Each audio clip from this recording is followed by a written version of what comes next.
Allowed to leave home at any time of day. The number of cases has been dropping throughout this week. On Monday there were 67, today 29. And that seems to show that a containment strategy, not just trying to slow the spread, but trying to avoid a widespread outbreak entirely, is effective. I've been speaking to Dr. Michael Baker. He's Professor of Public Health at the University of Otago in New Zealand. He's been advising the New Zealand government on its response to the virus. And he explained to me how the country has seen such a dramatic decline in COVID-19 cases. Basically, New Zealand has committed to an elimination strategy. Like many countries in the Western world, it saw this pandemic spreading, and the thing that I think that really changed our thinking about it was looking at the experience in China. That this was not like influenza, this was more like a SARS virus, and we needed to basically shift from our pandemic plan, which was based on influenza, to a completely different approach. And the virus is controlled.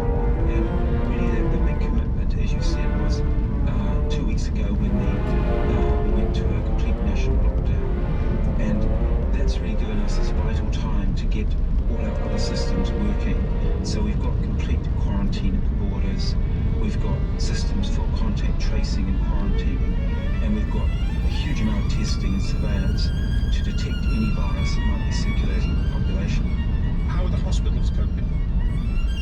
Well, they're empty because there's no cases, or virtually no cases, in our hospitals. I mean, they basically cancelled elective surgery and so on, and prepared the ICUs for a big influx of cases. With this elimination approach, we've got very few cases in intensive care in New Zealand. We've had only one fatality. And that is remarkable, isn't it? Well, nobody wants to believe that there are people listening to you in the United States where that seems almost impossible. Is it as simple as moving quick and moving fast to close down people's everyday lives? Is that what it was? Yes, it is simple. I mean, there seems to be a strange, almost failure to observe the success of China and other countries in Asia in containing this. And the whole world has treated this seemingly like influenza, while in Asia they've gone on and basically eliminated it, or close to elimination. And most most countries in the world with reasonable resources could do this. I mean, it gets tougher the later you leave it, but certainly New Zealand's committed to this approach. I think Australia could achieve this as well. Countries that can manage their borders can do this.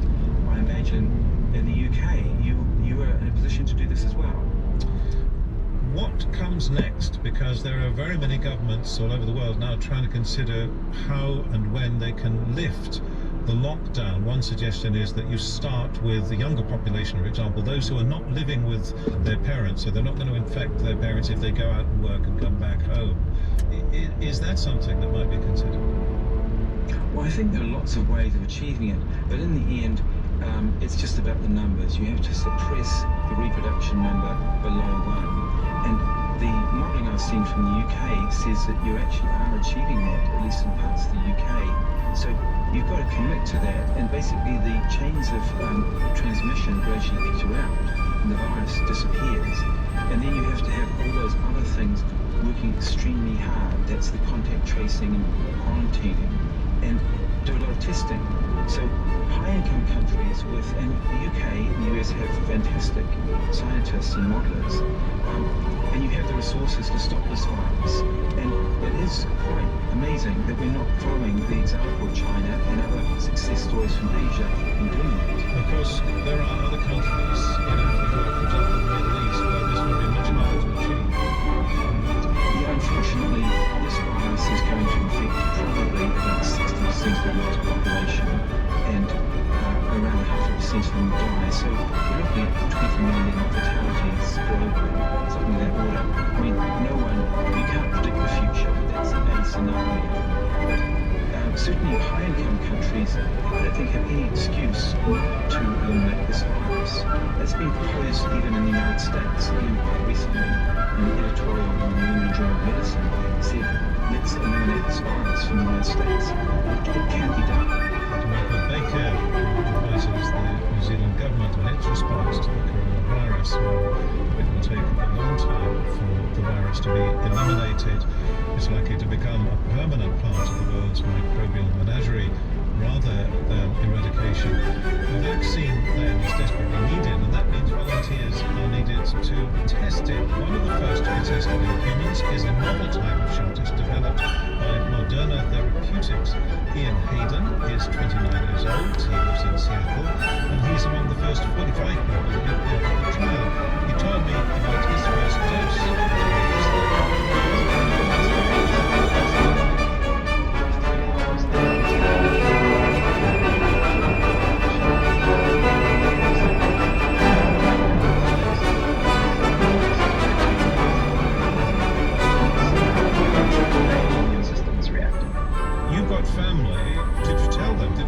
This before you did it?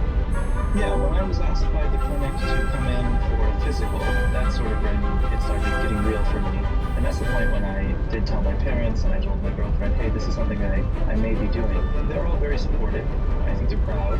My mother was a little bit worried, understandably, so I spoke with her several times about it. So I'm certainly keeping her and all of them updated as this goes along. This is a new technique to develop a vaccine. It's messenger RNA. Could you explain that? So every vaccine tries to do the same thing, tries to teach the immune system to recognize a problem before infection